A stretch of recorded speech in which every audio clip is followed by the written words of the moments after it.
Аресты счетов, выплата алиментов, возврат излишне удержанных денежных средств. Вот темы, которые волнуют жителей Сосногорского района, судя по прямой линии с судебными приставами. Инициированной общественной приемной главы Республики Коми по Сосногорскому району. Житель Сосногорска обратился за разъяснением. Сумму, подлежащую взысканию, у него списали с 4 банковских карт. Получается, что заплатил он 4 раза.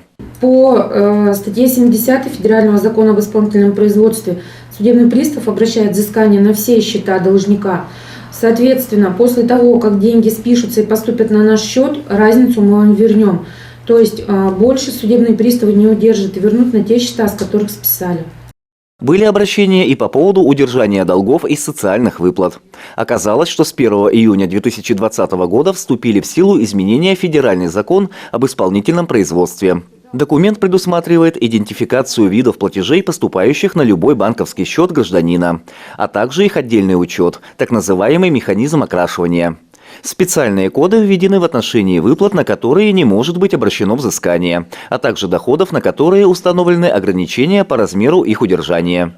Лица, выплачивающие гражданину заработную плату или иные доходы, в отношении которых установлены ограничения и на которые не может быть обращено взыскание, обязаны указывать в расчетных документах соответствующий код вида дохода. Порядок его указания в расчетных документах установлен Банком России. Андрей Калиничев, Наталья Максимова, Евгений Юрин, Вести Тимана, Сосногорск.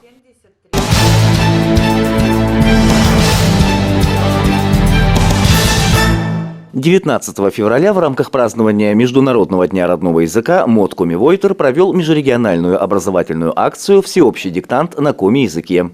Площадкой его написания в Сосногорске стал Центр коми и национальных культур, куда и пригласили всех желающих. Люди, которые немножко знают коми-язык, которые хотели бы сегодня попробовать написать на коми-языке, потому что это еще интерес представляет какой-то, как сказать, узнать, сказать, рассказать. Но это очень приятно, что мы все-таки нашли любителей коми-языка, которые сегодня присутствуют. Среди тех, кто решил принять участие в межрегиональной акции, оказались и студенты Сосногорского технологического техникума. Первокурсник Никита Терентьев – земляк народного писателя Республики Коми Виктора Напалкова, автора текста. Третьекурсница Лидия Вальбазова приехала из Ижемского района. Для обоих студентов коми-язык родной. Я пришла сюда, чтобы по интересу и также проверить свои знания, которые у меня остались со школы и дали мне преподаватели. Я хочу проявить интерес и проверить свои знания. Диктовала текст библиотекарь и Елена Пименова. По словам Елены Васильевны, текст для диктанта в этом году был выбран средней сложности. В 170 словах автор рассказал о природе коми. Щурукеслен кужа, баксем, шиесен локторит. Оцениваться диктант будет по бальной системе. По словам Надежды Чугуновой, все участники диктанта получат именные сертификаты. Для них диктант на коми-языке станет еще одним приятным воспоминанием. Андрей Калиничев, Наталья Максимова, Евгений Юрин, Вести Тимана, Сосногорск.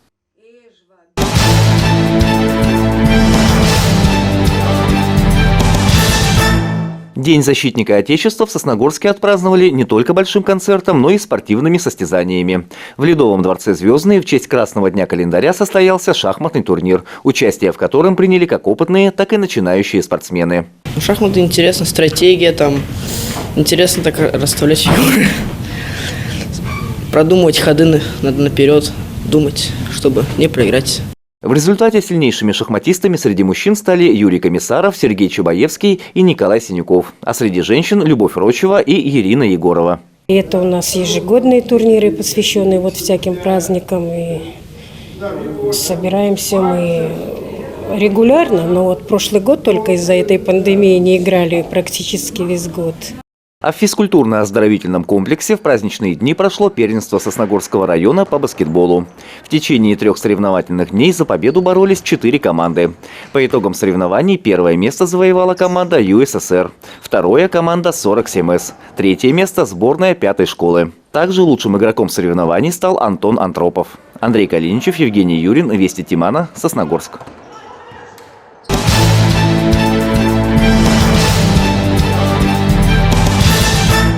В конце января сосногорская «Парма» стала победителем регионального этапа всероссийских соревнований на призы клуба «Золотая шайба» среди команд 2010-2011 годов рождения.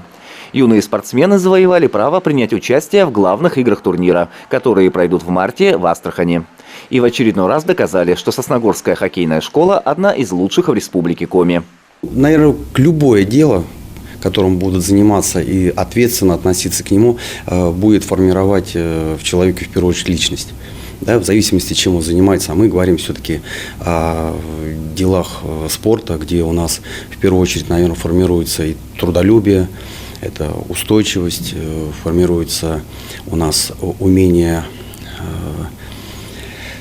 относиться к делу, к своему дисциплинированно в первую очередь. Опять же, вести себя в коллективе, умение вести, то есть учит ответственности. Вот такие, наверное, вещи самые главные. На сегодняшний день хоккеем в Сосногорске занимаются около 100 юных горожан. У кого-то за плечами десятки выездов и соревнований, а кто-то только делает первые шаги в спорте. Спорт дает силы, он укрепляет кости. Вот, он дает знания, когда вот ты играешь, ты хочешь попасть в НХЛ. Вот, когда ты будешь там играть, ты будешь много денег зарабатывать, но это не важно. Главное, что ты можешь зарабатывать кубки, там эти все награды. В Сосногорской спортивной школе занимаются ребята в возрасте от 8 лет. Впрочем, постигать хоккейную науку можно и раньше, записавшись на подготовительные курсы. В таком случае на льду свои первые спортивные навыки получают малыши дошкольного возраста. Наша основная задача была как родителей дать все-таки общую физическую подготовку нашим детям, а хоккей – это такая энергичная игра, интересная игра. Детям нравится, они в игровой форме развиваются физически и духовно. У нас старший сын занимается хоккеем. Ну, мы, конечно, по советам наших друзей пошли. И именно в Сосногорске, потому что, на наш взгляд, это и на мнение очень многих наших друзей, именно в Сосногорске тренера самые крутые в республике. И мы прям очень счастливы, что ходим. Записаться в Сосногорскую «Парму» не составляет труда. Для этого достаточно обратиться в Ледовый дворец «Звездный». Кстати, существует стереотип, что хоккей – спорт довольно затратный. Одна только экипировка влетит родителям в копеечку. Однако, как говорят специалисты, это далеко не так. Хоккей – это доступен. Просто некоторые, может быть, скорее всего, какая-то переоценка, что-то где-то послушали. В принципе, сегодня, чтобы отдать малыша, и минимум комплектации его формы, это должен быть шлем, который, опять же, мы можем выдать. Коньки на прокате, которые сегодня Ледовый дворец «Звездный» также предоставляет детям, которые занимаются в абонементных группах бесплатно. Ну и также часть формы, экипировки мы людям также помогаем. И это достаточно недорого. Сосногорские хоккеисты уже давно доказали, что являются одними из лучших не только в Республике Коми, но и России. Ярким подтверждением этому служит победа «Пармы» в финале межрегиональных соревнований среди детских команд «Кубок Добрый лед» в 2017 году. И такой успех по силам каждому. Главное – сделать первый шаг и прийти в хоккей. Андрей Калиничев, Евгений Юрин, Вести Тимана, Сосногорск.